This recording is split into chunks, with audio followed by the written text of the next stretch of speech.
विक्रम साराभाई भारतीय वैज्ञानिक और भौतिक विज्ञानी थे जिन्हें भारतीय अंतरिक्ष कार्यक्रम के पिता के रूप में व्यापक रूप से मान्यता प्राप्त है।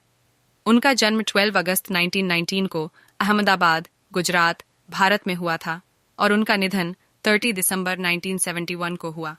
साराभाई ने भारत में विज्ञान और प्रौद्योगिकी के विकास में महत्वपूर्ण भूमिका निभाई, विशेषकर अंतरिक्ष शोध के क्षेत्र में। उन्होंने देश के समग्र विकास के लिए अंतरिक्ष प्रौद्योगिकी के महत्व को मान्यता दी और भारत कार्यक्रम की पहली सैटेलाइट परियोजना की शुरुआत की। 1962 में उनके नेतृत्व में भारतीय राष्ट्रीय अंतरिक्ष अनुसंधान समिति इनकॉस्पर की स्थापना हुई, जो बाद में भारतीय अंतरिक्ष अनुसंधान संगठन इसरो में परिवर्तित हुआ। विक्रम साराभाई की दृष्टि और प्रयासों ने भारत की पहली सैटेलाइट आर्यभट्टा को 19 अप्रैल 1975 को सफलतापूर्वक शुरू किया, जिसे सोवियत रॉकेट का उपयोग करके किया गया।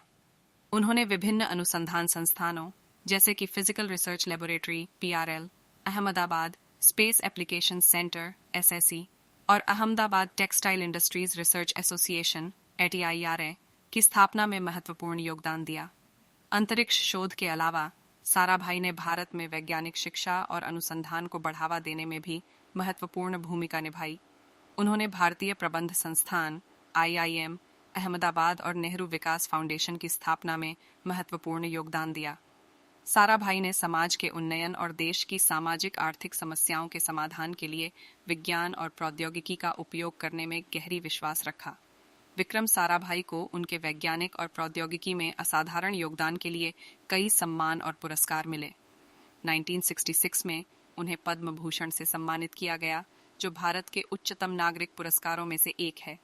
इसके अलावा उन्होंने 1968 में संयुक्त राष्ट्रों के बाहरी अंतरिक्ष के अन्वेषण और शांतिपूर्ण उपयोग पर संयुक्त राष्ट्र महासभा के अध्यक्ष के रूप में कार्य किया। विक्रम साराभाई की विरासत भारत और दुनिया भर के वैज्ञानिकों और अंतरिक्ष प्रेमियों को अभिभूत करती है। उनकी दृष्टि और प्राथमिकताएं ने भारत के अंतरिक्ष कार्यक्रम के लिए नींव रखी, जिसने चंद्रमा मिशन, मंगल अन्वेषण और संचार, सामांत्र देखभाल और वैज्ञानिक अनुसंधान के लिए विभिन्न उपग्रहों के सफल शुभारंभ को साधारित किया है।